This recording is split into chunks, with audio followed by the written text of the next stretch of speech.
మేము అడగగానే మేము ఇక్కడ ప్రెస్ మీట్ పెట్టుకోవాల్సినటువంటి పరిస్థితి రావడానికి కొన్ని కారణాలు. ఇది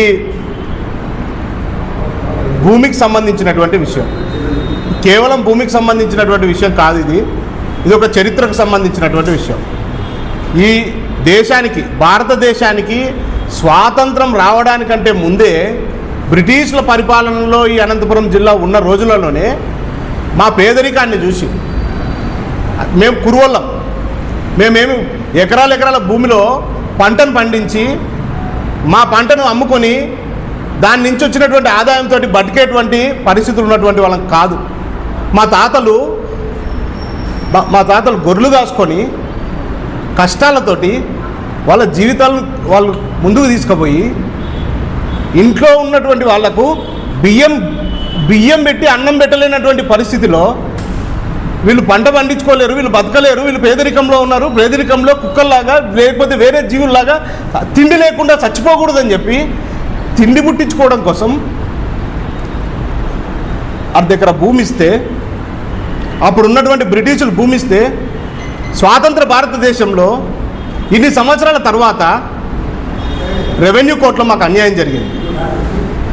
డిఆర్ఓ గారి సమక్షంలో మాకు అన్యాయం జరిగింది. ఈ అన్యాయాన్ని మేము ప్రజా కోర్టులో పెట్టాలనుకుంటా ఉన్నాం. మేము ప్రజా కోర్టులో పెట్టి ప్రజలు దీనికి తీర్పు ఇవ్వాలని చెప్పి మేము కోరుకుంటా ఉన్నాం. ఈరోజు మీడియా ద్వారా, మీ ద్వారా ఈ సమాచారం జనాలందరికీ పోవాలా, కనీసం తద్వారా అయినా ప్రభుత్వం దృష్టికి పోవాలా, మాకు న్యాయం జరగాలనేటువంటి ఆశతోటి మేము ఈరోజు మిమ్మల్ని ఆశ్రయించడం జరిగింది. మా విన్నపాన్ని స్వీకరించి మీరు అందరూ వచ్చినందుకు నేను మీ అందరికీ కూడా కృతజ్ఞుడై ఉంటాను. జరిగినటువంటి విషయాన్ని, ఫ్యాక్ట్స్ని మీ ముందు పెట్టేటువంటి ప్రయత్నం చేస్తాను. ఇది ఆర్హెచ్ అనంతపురంలో 72/6 సర్వే నంబర్లో సబ్ డివిజన్ ఏ చేయబడిన తర్వాత 80 సెంట్ల భూమి మా ముత్తాత పేరు మీద, మా తాతల పేరు మీద ఉన్నటువంటి భూమి. ఇది ఫస్ట్ డాక్యుమెంట్. మేము అమ్ముకొని భూమి నుంచి వ్యాపారం చేసి, రియల్ ఎస్టేట్ వ్యాపారం చేసి కొన్నదో అమ్మినదో కాదు. స్వాతంత్రానికి ముందు బ్రిటిషులు మాకు ఇచ్చినటువంటి భూమికి ఇది ఆధారం. ఇది మా ముత్తాతకు, మా ముత్తాత ఐడెంటిటీ. ఇది కేవలం భూమి కాదు, ఇది మా ముత్తాత ఈ భూమి మీద పుట్టినడని చెప్పడానికి ఒక సాక్ష్యం. ఇది డైగ్లాట్లో 72 సర్వే నెంబర్ 72, ఇక్కడ 6 ఉంటుంది. ఈ 6 పక్కన తపీల్ లిస్టు 102 చూడమని చెప్తున్నారు. తపీల్ లిస్టులో మా ముత్తాత పేరుంది. తపీల్ లిస్టు 102 బండి పెద్ద పెన్నయ్య, పెద్ద ఓబయ్య గారి పెద్ద పెన్నయ్య, బండి పెద్ద ఓబయ్య గారి చిన్న పెన్నయ్య, మా ముత్తాతల పేర్లు ఉన్నాయి. అయితే ఎప్పుడో స్వాతంత్రానికి ముందు మీ ముత్తాతల పేర్లు ఉన్నాయని ఈరోజు నువ్వు వచ్చి నీదంటున్నావా అని మీరు కూడా ప్రశ్నించవచ్చు. అది కాదు. ఇది రీసెంట్ ఈసీ. ఆ రోజు నుంచి ఈ రోజు దాకా మా భూమిలో మేమే ఉన్నాం. 2020 సంవత్సరం జరిగినటువంటి లాస్ట్ ట్రాన్సాక్షన్ 2021 సంవత్సరంలో.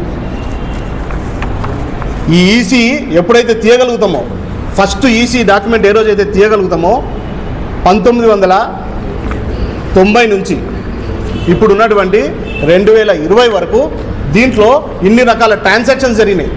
ఈ భూమిలో మేము పొజిషన్లో ఉన్నాం. ఈ భూమిని మా తాతలు పార్టీషన్ చేసుకొని వారు సమానంగా పంచుకొని దాంట్లో పొజిషన్లు ఉన్నాం మేము. ఈరోజు మా తాతల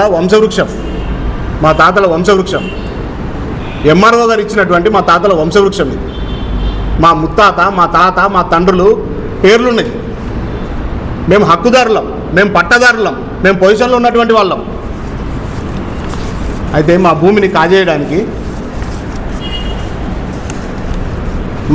కాజేయడానికి కొందరు కుట్ర పన్నితే అధికారులు గుడ్డి వాళ్ళై కళ్ళు మూసుకొని ఫ్యాక్ట్స్ని చూడకుండా వాళ్లకు అనుకూలంగా ఉండడం కోసం ఏవైతే తీసుకొచ్చి వాళ్ళు తీర్పు చెప్పగలరో అవి మాత్రమే పరిగణలోకి తీసుకున్నారు.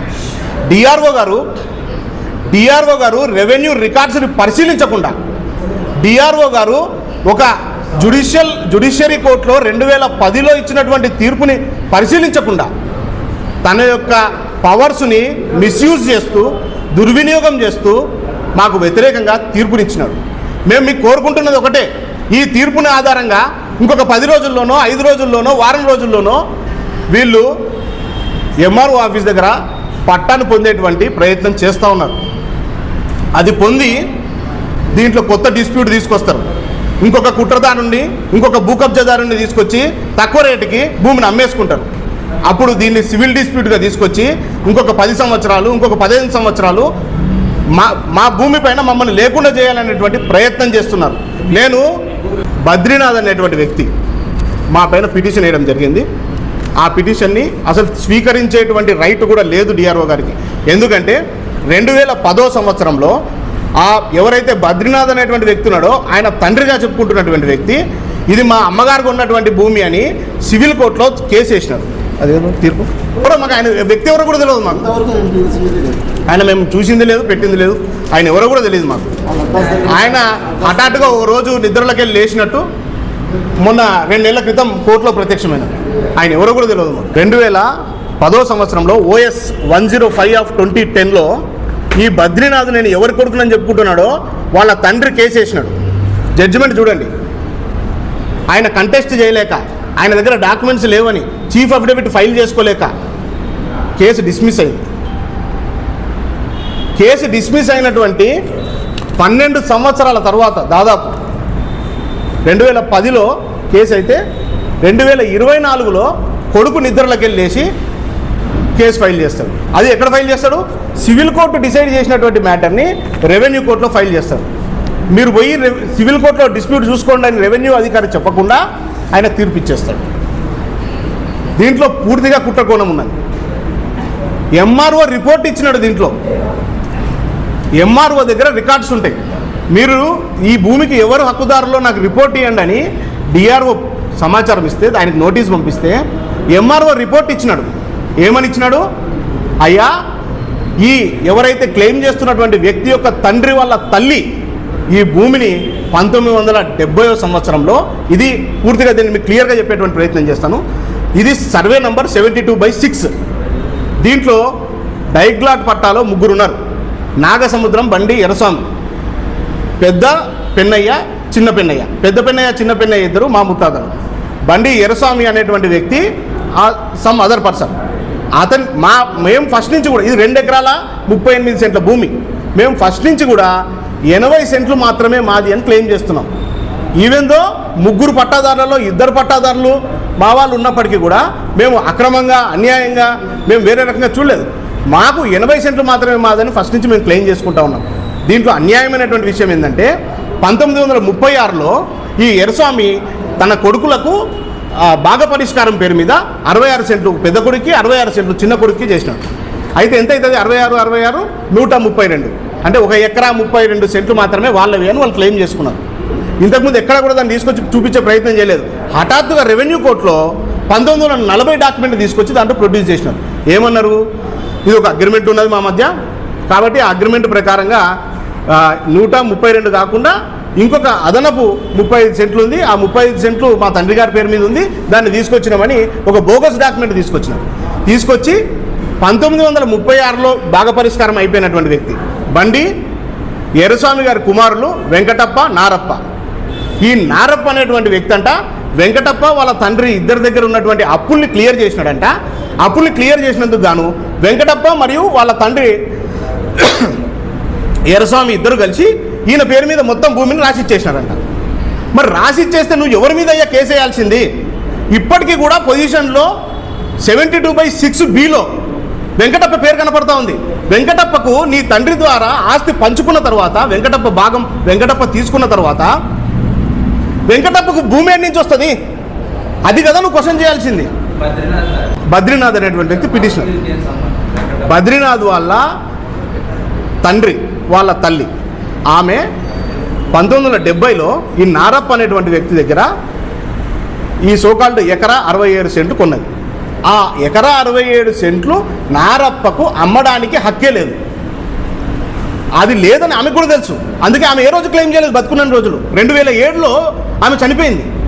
చనిపోయిన తర్వాత 2010లో వాళ్ళ కొడుకు వెంకటప్ప కేసు ఫైల్ చేస్తే ఆయన దగ్గర రూపాయి డాక్యుమెంట్ లేదు. ఇన్ని సంవత్సరాల పొజిషన్ ఉంది మా దగ్గర, ఇన్ని సంవత్సరాల ఇనిషియల్ సోర్స్ డాక్యుమెంట్ మాది చూపించుకోలేక సరే ఉన్నది మాకు చాలు కదా అని చెప్పి ఆయన కేసు డిస్మిస్ చేసుకున్నాడు. 12 సంవత్సరాల తర్వాత సమ్ సోకాల్డ్ భూ కబ్జాదారులు కుట్రదారులు ఏకమై దీన్ని ఏదో ఒకటి చేద్దాం రండి, అవసరమైతే వాళ్ళని బెదిరిద్దాం, వాళ్ళ దగ్గర ఎంతో కొంత భూమి లాక్కుందాం, సెటిల్మెంట్ చేసుకుందాం అనేటువంటి రీతిలో ఈ దౌర్భాగ్యమైనటువంటి పనికి వాళ్ళు ఒడిగట్టినారు. 72/6 ఈ మార్కెట్ యార్డ్ ఉంది కదా, మార్కెట్ యార్డ్ పక్కన ఉంది, సర్వే నంబర్ 72/6. ఇప్పుడు ఈ భూమిని నేను డిఆర్ఓ కోర్టులో స్పష్టంగా చెప్పిన. నేను డిఆర్ఓ కోర్టులో సార్ ఇది అసలు మీ దగ్గర ఫైల్ చేసేటువంటి కేసు కాదు. Section 5 of civil procedure code ఏం చెప్తుంది, revenue code can only deal with revenue matters not with the jurisdiction of civil nature అని క్లియర్గా చెప్తుంది sir. Civil court already matter decide చేసిన తర్వాత after civil court decided the matter and the dispute should be dwelt in civil court, how can you take the case అనేది first విషయం. తర్వాత MRO గారు క్లియర్గా ఆయన రిపోర్ట్లో ఈ భూమికి ఈ బద్రీనాథ్కి సంబంధం లేదు, వాళ్ళు ఫాల్స్గా క్లెయిమ్ చేస్తున్నారని ఎంఆర్ఓ రిపోర్ట్ ఇస్తే నీ ఎంఆర్ఓ ఇచ్చిన రిపోర్ట్ని నువ్వు కళ్ళు మూసుకొని గుడ్డోన్లాగా నీకు నచ్చినటువంటి తీర్పిచ్చుకుంటూ పోతుంటే ఏంది ఇది? నువ్వు అధికారిగా పైన కూర్చున్నావు కాబట్టి నువ్వు ఏది చేసినా నడుస్తుందా, నువ్వు ఏది చేసినా చెల్లుతుందా అనేటువంటి ఉద్దేశంతో ప్రజలందరికీ, ఎందుకంటే నేను ఒక్కని కాదు ఈరోజు పోయేది, ఈరోజు నాలాంటి వాళ్ళు ప్రతి శనివారం మీరు పోయి చూస్తే నాలాంటి వాళ్ళు చదువు అన్నటువంటి వాళ్ళు, విద్య లేనటువంటి వాళ్ళు, అమాయకులు ప్రతి శనివారం రోజు అక్కడ కనబడతారు రెవెన్యూ కోర్టు దగ్గర.